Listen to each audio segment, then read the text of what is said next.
Well, I'm very excited to have my next guest on Alex Garrett Podcasting. First of all, it is Disability Pride Month. It is ADA month. And the main focus has been adapting with Alex Garrett because, someone who's going to be on my podcast just now inspired me to say, why talk politics all the time when there are real people adapting to their life situation and making the really best out of it? And Colleen Cosplay, I mean, you make the best out of it every day as Thank you. and an adaptive cosplayer. And I feel like the adaptive cosplayer, disabled cosplayer community isn't as represented well. But first of all, how we first met on TikTok was really freaking cool. And I think you were just getting used to the crutches at the time, right? Yes, I was just starting to use the 2 forearm crutches. Before then, I'd just been using knee braces. So I was kind of new to that. I was new to showing mobility aids like on social media. And I was interested in learning how to dance with mobility aids. That was a big thing on TikTok for a while, was like the crutch dancing, the wheelchair dancing. So it was that phase of my life. And you embraced it though. Like you weren't ashamed to have crutches or anything like that. But I don't know the full story. So how did you become, it sounds crazy. How did you become disabled for your fans who may not know? Yeah, no, I don't mind sharing.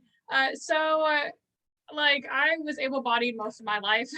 So I have the perspective of someone who was able-bodied and was completely ignorant of, the struggles disabled people face. And then I became disabled over time. I have a degenerative cartilage disorder. So what cartilage does is it protects your bones. It protects your bones. It absorbs shock. So when you go out and you go run and jump and play, your cartilage is going to absorb all of that shock and it's going to protect your bones. And my cartilage is deteriorating. It's falling off the bone. It does a very awful job of protecting my joints. So it just makes it a lot harder with load bearing. So I use different mobility aids for different days, different situations, everything from, knee braces to wheelchair. I've done it. Well, I know that that adaptation had to be tough. Did you start feeling it as you were a kid, or how'd the process go?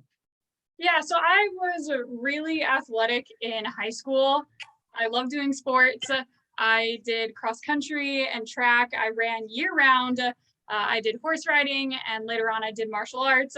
So I was really athletic. And it was around high school, I want to say like 17, 18, that I started feeling pain. And it was really easy to write that off as just like, oh, it's just like a sports injury, like, working a bit too hard, and it just persisted. It persisted. A lot of doctors were just like, nah, you're fine. I was not fine. So I ended up getting a diagnosis like 2 or 3 years later when they finally were like, maybe something is up, and something was wrong. Well, when they said no, did you start researching it yourself? The thing is, I didn't really know what to research. I mean, I'm like 18. I have knee pain. And like, how am I supposed to know what's causing this pain? Especially when doctors are just brushing it off as like inflammation, you want attention, you're, an emotional teenager. So I didn't really have the resources. I didn't even know what cartilage damage was. For a long time, I thought it was like a meniscus injury, but I didn't know. Cartilage damage isn't like super uncommon. Like it happens in a lot of older people. Just as you get older, you have something called chondromalacia. It happens in a lot of people that age. So it's not super uncommon. It's just the way it presented itself was rather strange for me. So there was no way I could really know. Well, I didn't even think to ask you this, but were you cosplaying even before this started to come on for you? Yes. I was cosplaying back in my athletic days. I actually thought that my brand was going to be a mix of cosplay and martial arts, which shows you how much Colleen Cosplay has changed. But originally I was in the Naruto cosplays doing martial arts kata, and I thought that was going to be my brand, but clearly not meant for me. Well, you're wearing Superman. I gotta say, first of all, thanks for taking time to get the get up after work on, and that's awesome. But that's kind of how we started, right? So Superman was kind of our bonding point because I my little tricks on there, and you're like, what the heck? And I don't know. Did you ever try them? Did you ever try and soar? I did. I really wanted to be as cool as you. Like, I really, really did. I wanted to do the cool tricks like you did. Unfortunately, the cartilage damage is also in my shoulders and my hands a bit. So it was a little bit tougher. I don't have quite enough upper body strength, but I wanted to be as cool as you. I really did. I want to dive into something you just said a couple minutes ago, which is you didn't know the disabled community. And to be honest, as someone who is able to get around on one leg and rollerblade, it took me dating a couple women in power wheelchairs to truly understand it myself. And I was in school for kids with disabilities for many years.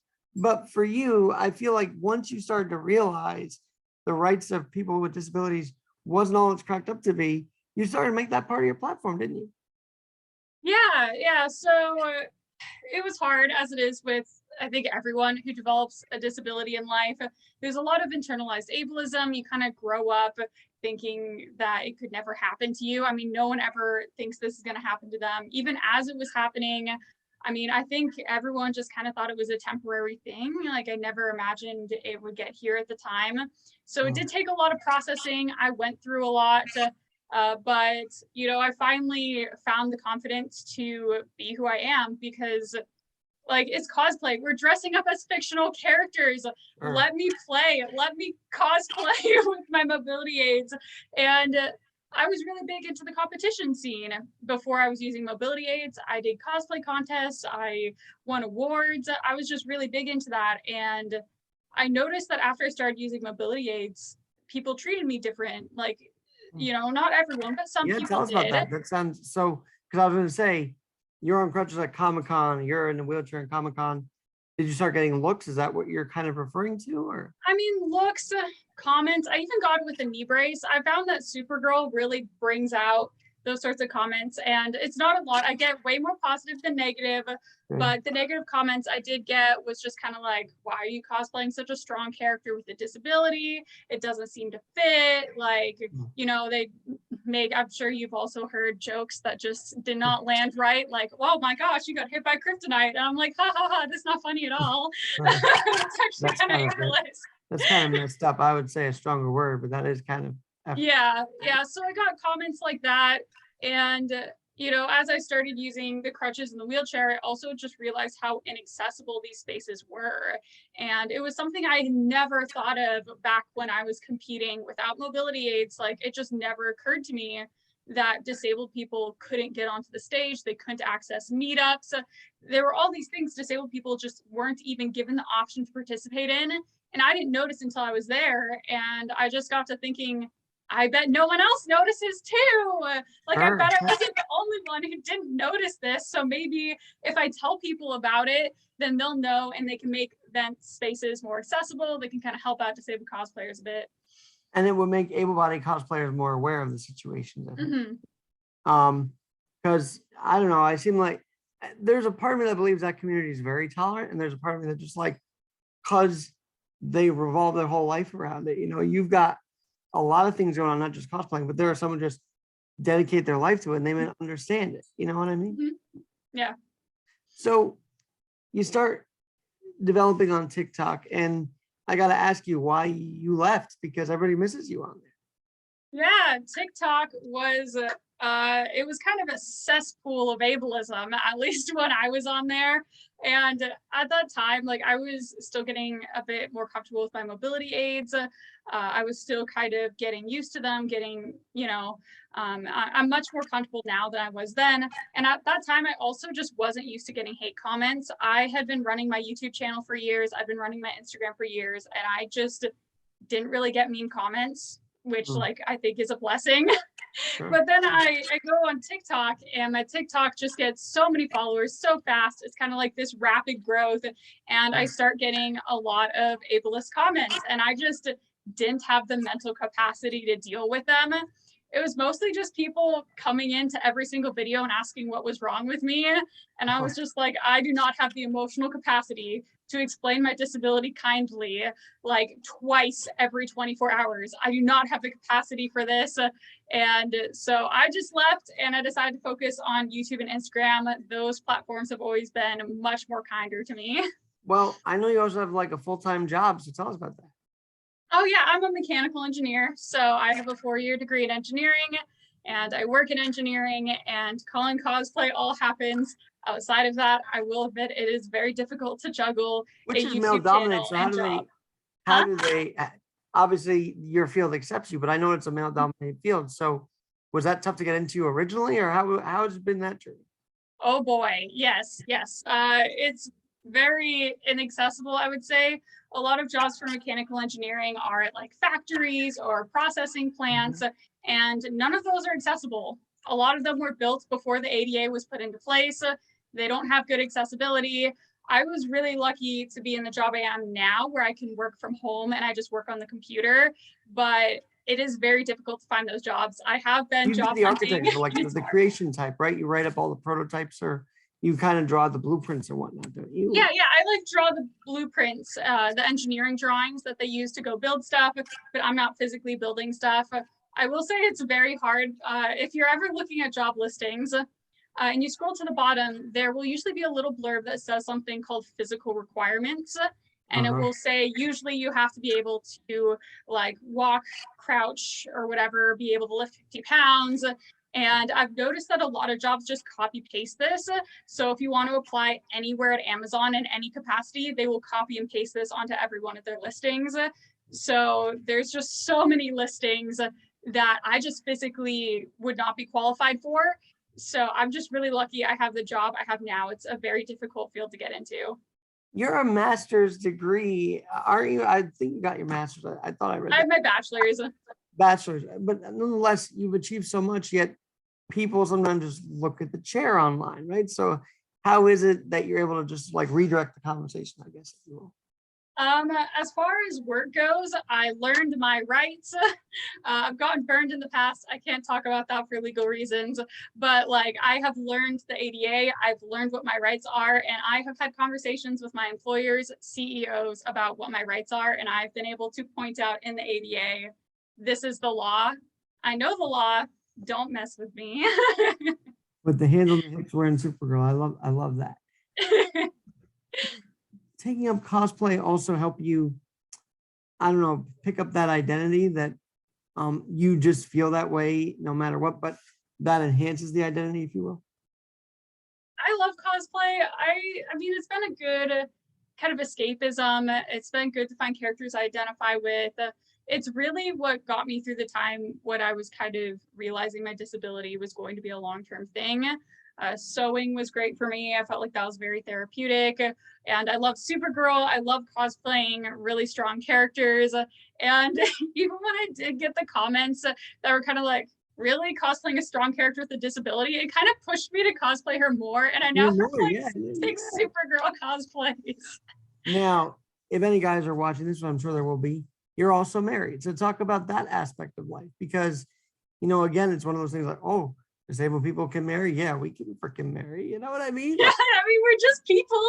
Exactly. But what's that journey been like? Did you meet him before, you know, the cartilage started to deteriorate, or after? What? Tell us about that. Yeah, I met my husband in college. We were both in the mechanical engineering track. And so I was using my knee brace at the time. So there was kind of an indicator that something was going on, but I was still walking about. I was still doing okay. I think a lot of people just thought it was like a sports injury. So it was a conversation that came up pretty early into dating. I think it came up on like the first date or something. It was just like, oh, what's with that? And I'm like, by the way, I'll probably be disabled for the rest of my life. And we had to kind of work through that. I think a lot of it is just he was able to find a lot of qualities in me to kind of assure me that I'm not a burden. As a disabled person, when you're dating, you feel like you're going to be the burden. And a lot of that's internalized ableism. It's not right, but you feel like you are going to be weighing down the relationship, like they'd be better off with someone else. And my husband's always been really good at finding the qualities that I have and telling me like, oh, well, you're really smart, you're really hardworking, you're really determined, and like the disability isn't a problem. You have all these like amazing list of attributes. You don't have a bad attitude about it. That's the other thing about this whole thing about Colleen Cosplay. By the way, Instagram, just tell people your username just so people know. Yeah, I'm Colleen Cosplay on Instagram and Colleen Cosplay on YouTube. underscore, right? Or is that only on? Yes, it's Colleen_cosplay on Instagram, just Colleen Cosplay on YouTube. How was your family through all of this? I mean, I never got to really have this in-depth conversation offline. So how was your family with all of this? It was hard at first because, like I said, I think everyone just kind of wanted to write this off as like a little sports injury. You're gonna be fine. So as I was also going through this process of like, I think it's gonna be long term, I noticed my family kind of going through the same process of, oh, is this gonna be long term? Like, you know, what are we gonna do? So I felt like we were all kind of going through this together. I wish I had a disabled person in my life is all I'm gonna say. Like, I wish I had any other disabled person in my life to talk to, because like when I was in high school, I wasn't on Instagram or Facebook or like anything. I didn't have the social media, and I just didn't know disabled people to like tell me it was gonna be okay. So we were all just kind of like stumbling, unaware of what to do. When you look back at the able-bodied pictures of you, does that fire you up to just own this now, or how does that feel looking back? I mean, I guess like bittersweet at times. Like, I mean, I owned a horse and I just saw my horse. I miss my horse sometimes. You know, I miss doing martial arts and going to the dojo, but also I could not be doing what I'm doing now without my disability. I think I truly am helping some people out there, and I couldn't have someone with a disability help me, but like through the magics of the internet, I'm able to be that person for someone else, and I wouldn't give that up for anything in the world. But do you still feel like you would benefit now from, like, has the disabled community rallied around you? Have you been more immersed in it now with all of the, you know, I would say exposure with the cosplay? Yeah, so there's actually a huge disabled cosplay community. It's just, as you said, they aren't represented. You just don't really see them, which is why I couldn't find anyone like me. And once I started making the YouTube videos and the posts about, you know, hey, disabled cosplayers actually have access problems.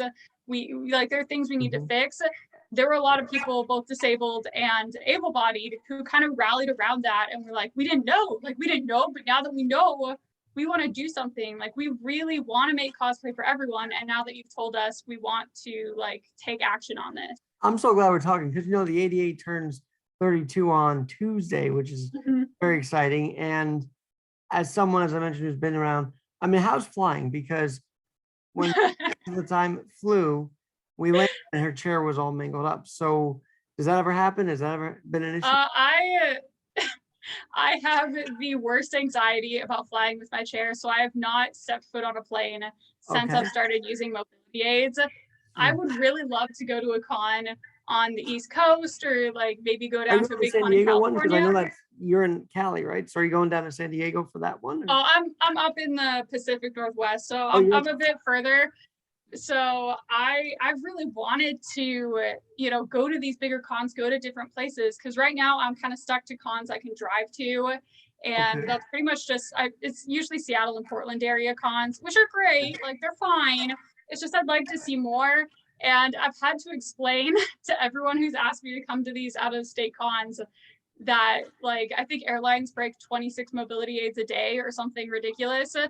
And like, I can't really replace my wheelchair. I got my wheelchair used off of Craigslist because the US healthcare system sucks. So I'm not really sure I could replace my wheelchair if they damage it. And I just have like so much anxiety about landing someplace. And like, I mean, basically my legs can't work when we get there.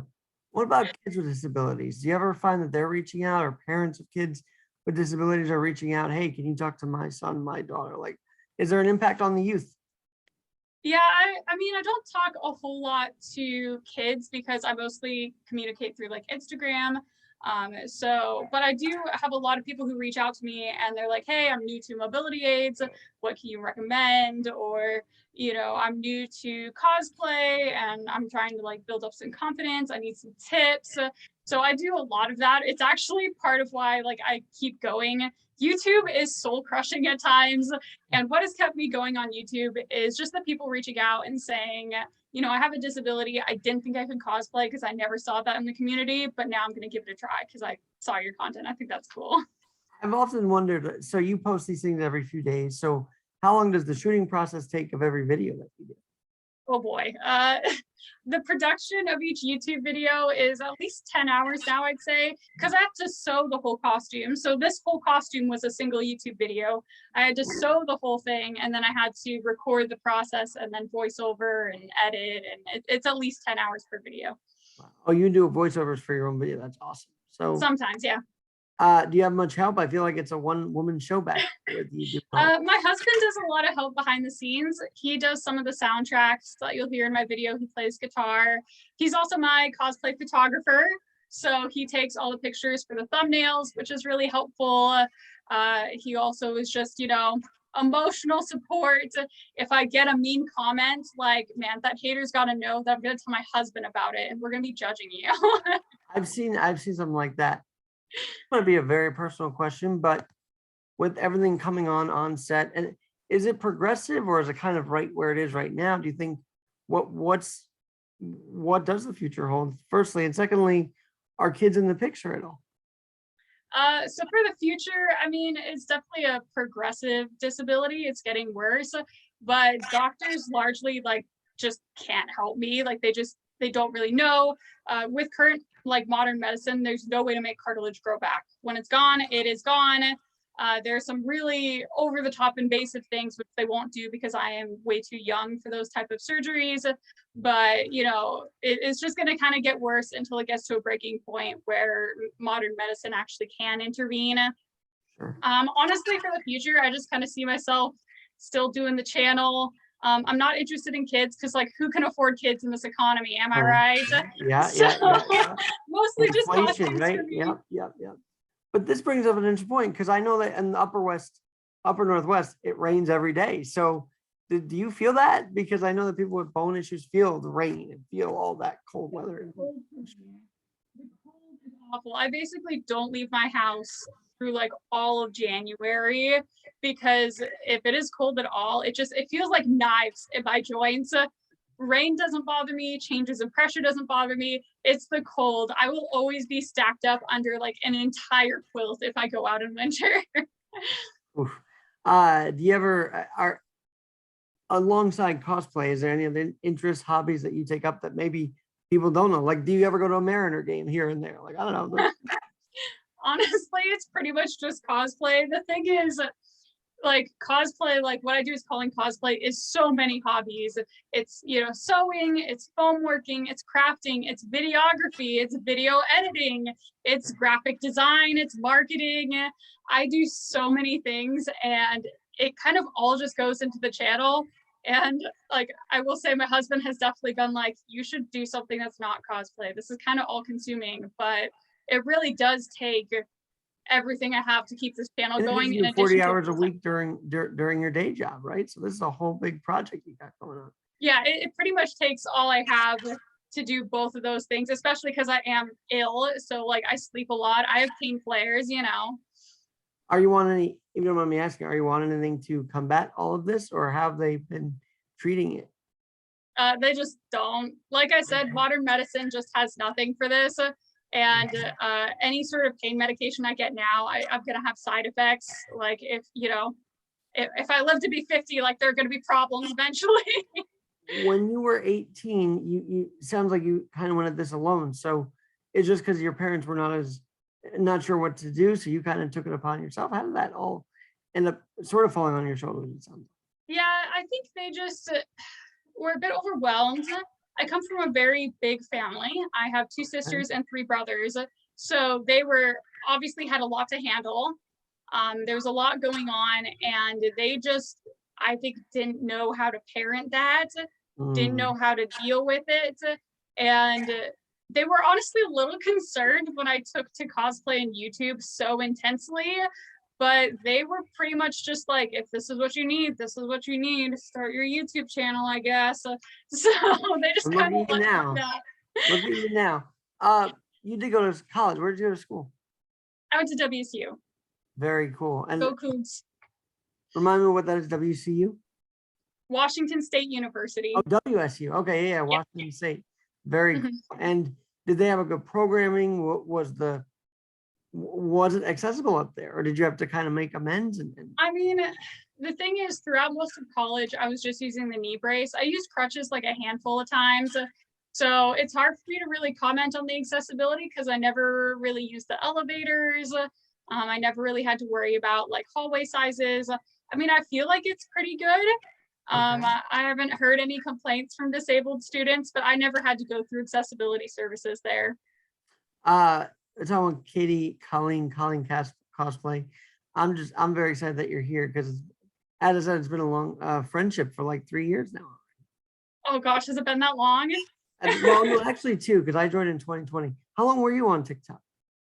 Oh, I joined in 2020, like everyone else who was stuck inside during the pandemic. I felt like it was really like a pandemic thing to do, was to do TikTok. Absolutely. And I left, I want to say in 2021. I wasn't on TikTok for very long before it was just like, wow, I literally cannot manage these different social medias, and I just dropped it. It's also a comfort level, I think, as well. So, now that you're out of the house, do you ever get like people on the street saying, "Oh, I saw this on YouTube or Instagram"? Like, are you kind of in the neighborhood now, or what's that? At conventions, yes. I was really surprised because before the pandemic, I only had around 300 YouTube subscribers. Hardly anyone knew me. And then we went, away from conventions for basically 2 years. And now I'm at over 2,000 YouTube subscribers. And it's really weird going to con and suddenly this huge group of people is like, "Hey, Colleen," and like they recognize the wheelchair, right? So even if I'm out of cosplay, people recognize me. And it was just like such a stark contrast from before when I had less followers. So it's just so weird and amazing that people recognize me. Now, actually, the cool thing is you actually kind of use the wheelchair as part of the cosplay, don't you? Talk about that for a minute. Yeah, so I mean, as I was still getting used to my mobility aids and using them out in public, just out of cosplay in the everyday life, I would still notice that like people would stare, people would make comments. I noticed a lot of people would be like, "Oh, you're so young, what's wrong with you?" And it's like, look, I'm just trying to buy groceries. So Oh then yeah, when the guy at the newsstand asked me why I have one leg, it's like I just want to buy something from the stand. I don't want to ask. It's like, I'm literally here to give you my money, leave me alone. So it was just making me uncomfortable. And then there's this one Christmas that I turned my crutches into little candy canes, and they were just so cute. And I just noticed this huge change in how strangers approached me, because instead of asking what's wrong with you, their eyes immediately went to the decorations and they were like, "Oh my gosh, that's so cute. I love the little candy canes." And I just noticed that it helped. I got all these comments complimenting my aids instead of questioning them. And from there, I started incorporating them into my costumes. It just really helped me gain that confidence and become more comfortable using them.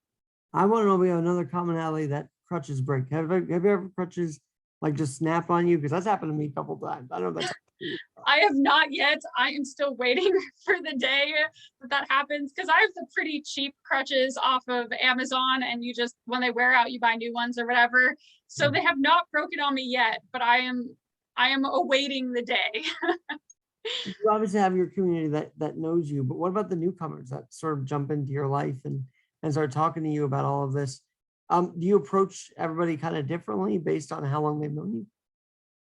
At a con, I pretty much approach people the same way, because I'm sorry, but like if you approach me at a con, I'm not gonna know who you are unless you tell me your username.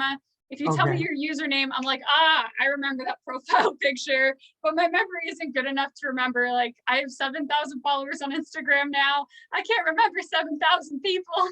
So, I do my best, but I try to approach everyone like with like an open mind and kindness, and I always assume positive intent. So if anyone says something that's a bit ableist or rude, I just always assume that they just don't know better, and I try and educate instead of getting upset. It sounds to me through all this process, how old are you now, by the way? I'm 25 now. 25. So you've been dealing with for 7 years now. So, and surgery's never come up. Like, I know that you don't want to do it, and that's a credit to you that you don't want to, but has that ever been an option or not really? Not at my age. So if we did anything like joint replacement or big surgeries like that, those need to be replaced every 10 years or so. So you can imagine if I live to be like 75 and they have to replace my joint every year, every time you replace it, you take bone off. It can be quite a hazard. So grafts and all that type of stuff too, right? Bone grafts and whatnot. yeah, exactly. So, every doctor I've talked to, they're like, well, all these things we tried haven't worked. And the next step, you're just too young. Like it would make it so much worse. So I'm just kind of like, I've managed to change my lifestyle in a way that it's fine. Like I do fine with mobility aids. I just know my limits, take it easy if I need to. And I've been doing, I'm happy with my life, honestly. No, and I could see that. But behind the scene on camera, you look like you're having the time of your life doing all of this. And I could tell that the sewing and everything is a labor of love, right? That's what it is. Yeah. So there's a pug on TikTok, Bone Zay versus no Bone Zay. I've got to ask you this.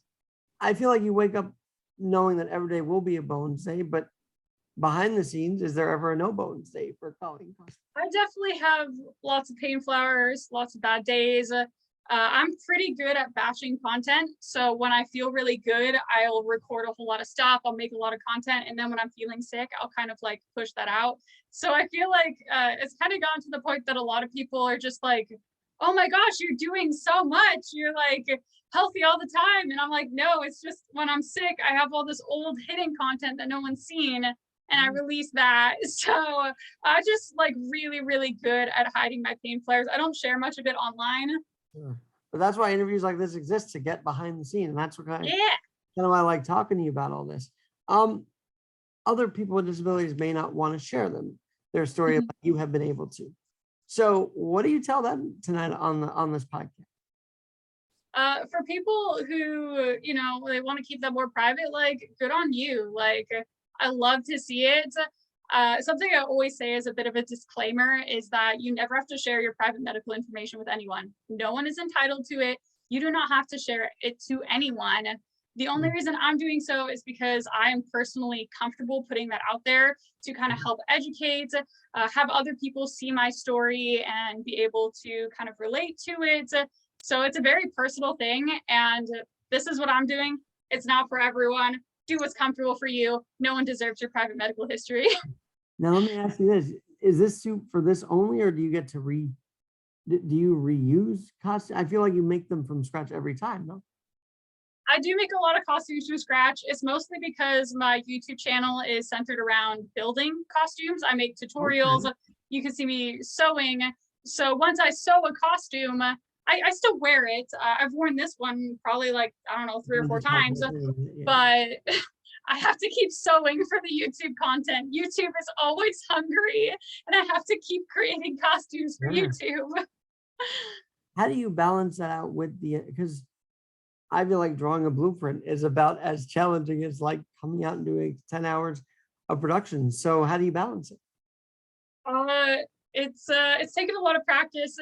It's a lot of planning, like a crazy amount of planning. I'm sure other disabled people can relate, but just for this call, I had to kind of plan like, okay, I need to have my costume ready. I need to maybe take it easier in the morning so I have more energy in the evening. And, there's just so much planning that goes into it. And with making costumes, I just have to plan out my days and my energy and just like, okay, I'm going to sew a costume today. I'm going to only do it for this many hours. And then I'm going to like take a power nap for another hour, got to plan it out. Is cosplay like a therapy for you? Like, I feel like it's a great to express yourself firstly, but it's also a therapeutic way to go about life. Yeah, I love it. I feel like the sewing has really helped. I don't know why, but just like sewing, like this very methodical, like cut. Yeah, using the hands, cutting the pattern. I don't listen to anything while I sew, which I feel like everyone listens to stuff while they're sew, and I'm just kind of this weird outlier. But I like to just kind of, sew it and just like cut my fabric. And then cosplay, I think, is just a great escapism. You can dress as whoever you want. I get to look cute. I get to talk to people at cons. Like, it's great. I love it. Do others come to you to make their costume? I mean, people certainly ask. I did look at doing commissions for a while. I did some for my family, but I'm just too unwell to be making a lot of costumes for other people. Just the Okay. amount of hours it takes to sew a costume. There was no way I was able to like basically have two jobs. Mhm. I'm fine with just one job. And the nice thing about making costumes for myself is I don't really have many deadlines. You know, if I'm not feeling good that day, I don't have to sew that day. I can spend like 3 months on a single costume if I'm not feeling good. And it's a little bit harder when you make costumes for other people. When they look at your channel, what's the most difficult one you've made? Most difficult costume, definitely my, I was in a fashion show that I designed for. It's called Her Universe. That was definitely the most difficult. That's the most stressed I've been sewing in my entire life. If you don't know what that is, it's a fashion show that takes place at San Diego Comic-Con every year. Mhm. I was in the virtual show, so I didn't actually go there. I just recorded. But I had to make this crazy, like full, like red pleather coat monstrosity. And I only had 6 weeks to make the design from start to finish, film it, and submit the runway footage. So I have never been that stressed sewing. I did like take time off work just so I could sew this design and finish it in time.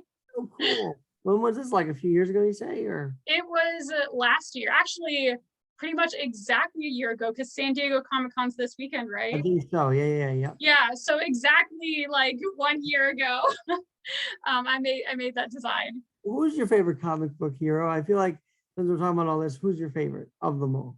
I mean, Yeah, yeah, girl, yeah. I And like the series is well, great. You probably watched the show. I know they. I don't watch the show, but I love the comics. I just love how they've been able to write a character who's so incredibly strong, but is still like such a hot mess. In Mhm. the comics, she doesn't know what she's doing. She's creating messes. She doesn't know what to do, and she has super strength.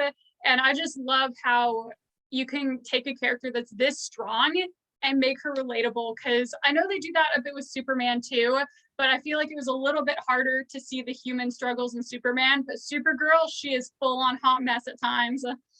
Does Seattle, does that area have a lot of comic book stores? Because I feel like everything is going digital. So by you guys bringing this to life, it helps, but it also is like, well, where are the comic books also, right? So there's Yeah, there still.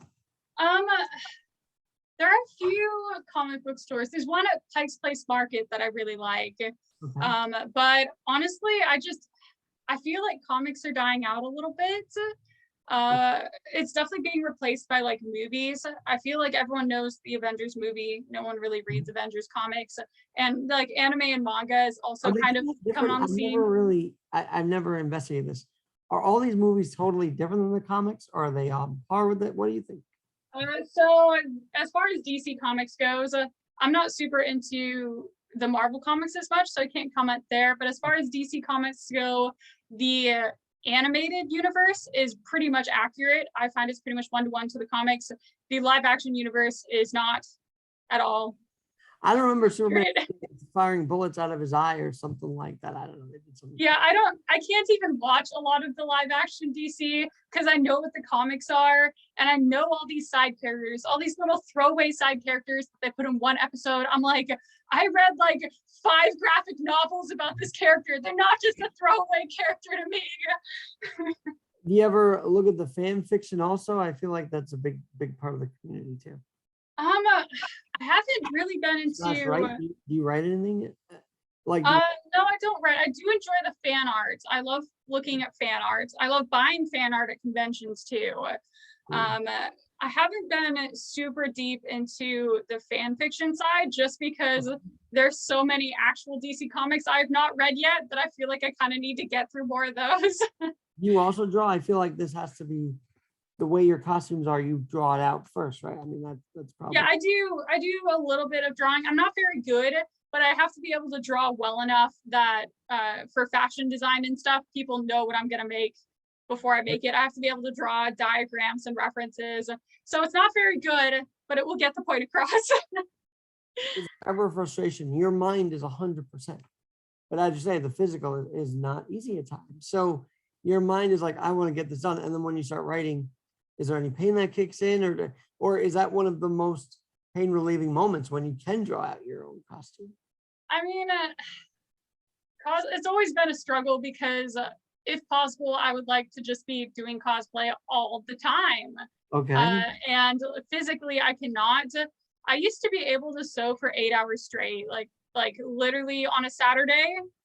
I would just, 9 to 5 sewing. I loved it. I was in my element. It was great. And I just can't do that anymore. I feel like now after about 3 hours, I need to take a break. It's really frustrating because I just can't make costumes as fast as I used to.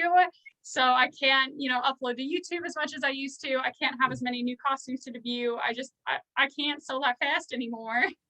Well, you mentioned a while ago you need to preserve your energy. So in your 9 to 5 jobs, are you always talking to people? Are you always communicating? Does that, I wouldn't say wear you out, but does it get tiring at times? Oh, yes. So many emails, so many people, so many this, that, and the other. Yeah. And because I work from home, I do a lot of Zoom calls. I do a lot of video calls and messaging.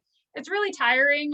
I kind of have it spaced out so that I do cosplay stuff before work, but never after work. After work, I'm just really exhausted, and I do cosplay stuff on the weekends. So I kind of have that evening after work always reserved for just don't have to be productive, watch TV, don't have to do anything in the evenings. Wow. Well, I feel very honored that you took time tonight after work to do this. So thank you for that. We have a Long Island con at the Aviation Museum in Uniondale. So I was there, part of that, and those costumes were just unbelievable. For a smaller town like Long Island, they were digging it, so this is a widespread thing. Have you ever been to New York?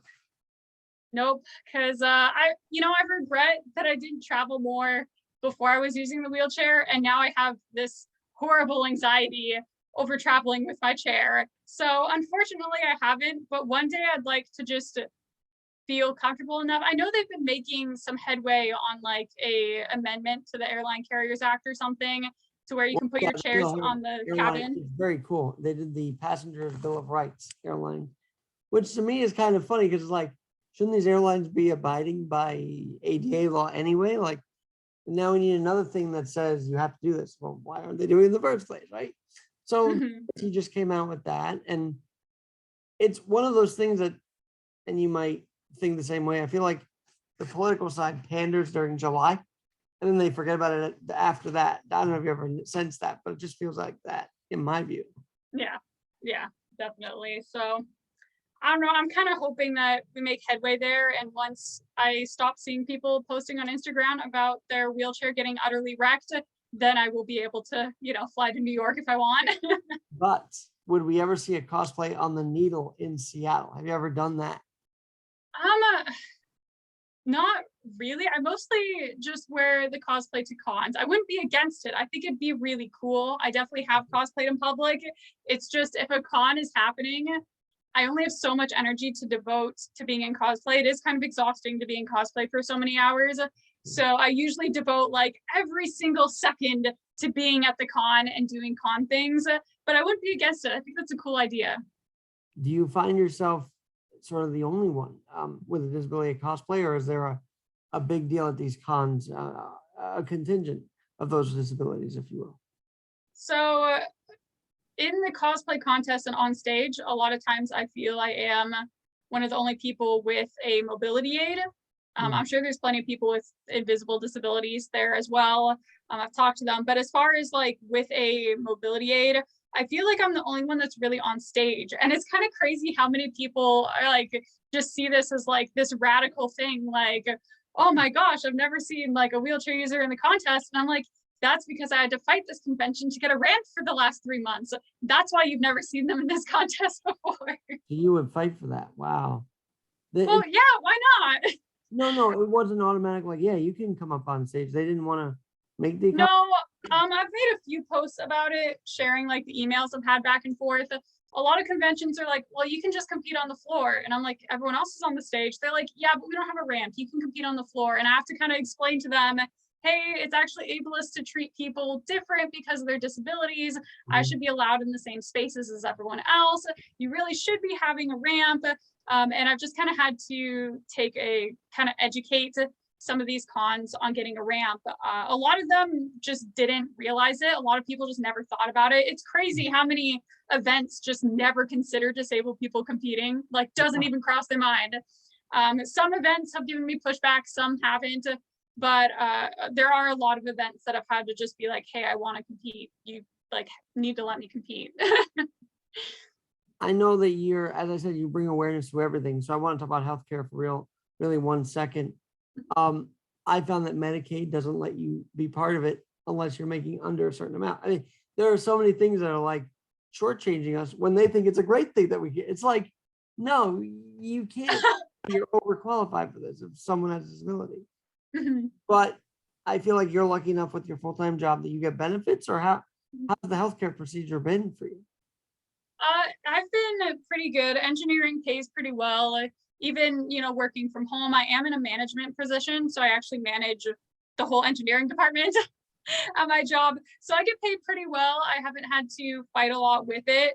But I also just it's really sad. But I feel like in the US, you just don't really see doctors much just because it's so expensive. And, there was a time I was seeing a lot of doctors, and every one of them is like, I can't help you with what you have. And I'm like, then I'm going to stop giving you thousands of dollars. Like, if you can't help, I'm going to stop giving you money.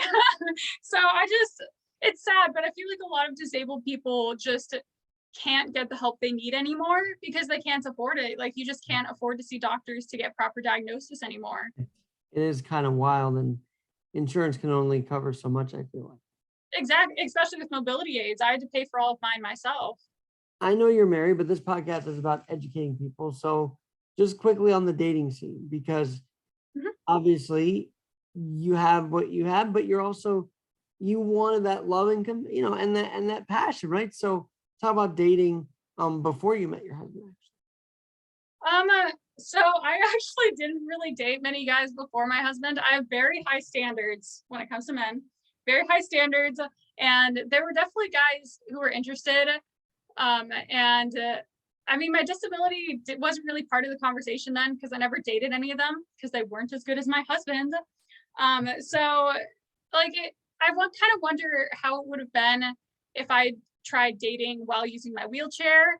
But I got lucky. I met my husband, and we're very happy. So I can't really comment much on that since I was just using a knee brace at the time. And I know that sometimes people get treated differently with different mobility aids.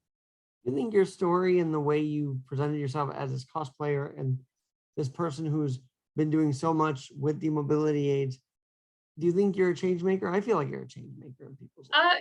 Wait, I have a heartwarming story to tell if that's okay. So we have a con. It's in Spokane, Washington. It's called Lilac City Comic Con. And they never had a ramp before. So this con had been running for 14 years without a wheelchair ramp to get on the stage. So the event organizer was very kind. I reached out, it wasn't a problem. I was just like, can you get a ramp? And it was like, sure, it'll be there. It wasn't that they were being malicious. They just had no idea. No one had thought of it. No one had ever asked them for it before. No one had ever considered it. So they weren't trying to exclude disabled people. It's just in those 14 years, no one had approached them to educate them on it or to ask for it. So they get a ramp. I compete with my wheelchair, actually in this costume, and that was in 2021. And I wasn't there this last year in 2022, but I heard that there was actually another wheelchair cosplayer that competed, and they had the ramp there for that cosplayer because I asked the year before. Wow. So it's just really cool that just me sending a simple email saying, can you have a wheelchair ramp, has opened it up for this other cosplayer this year who didn't even know me to be able to compete because I asked the year prior. So I have another question. Do you exercise? Do you work out? How does that play into your role? Because obviously you got that physique to do this. So how do you keep it? I do wheelchair dance. It's a lot of fun. Yeah, kind of like the Rollettes.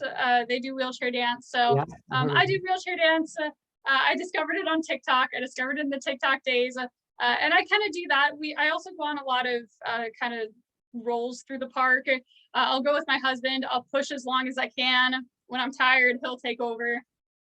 And that's helped build up a lot of strength. Pushing yourself up a hill as part of an exercise. You ever try that? Or Yeah, I can't do very steep hills, but I can do little hills. If they're little, I can get over it. I feel like when I'm like in good shape, which is the summer, because in the winter it's so cold that I just kind of shrivel up for a few months. But in summer, I can usually go about a mile by myself pushing. So I think that's pretty good.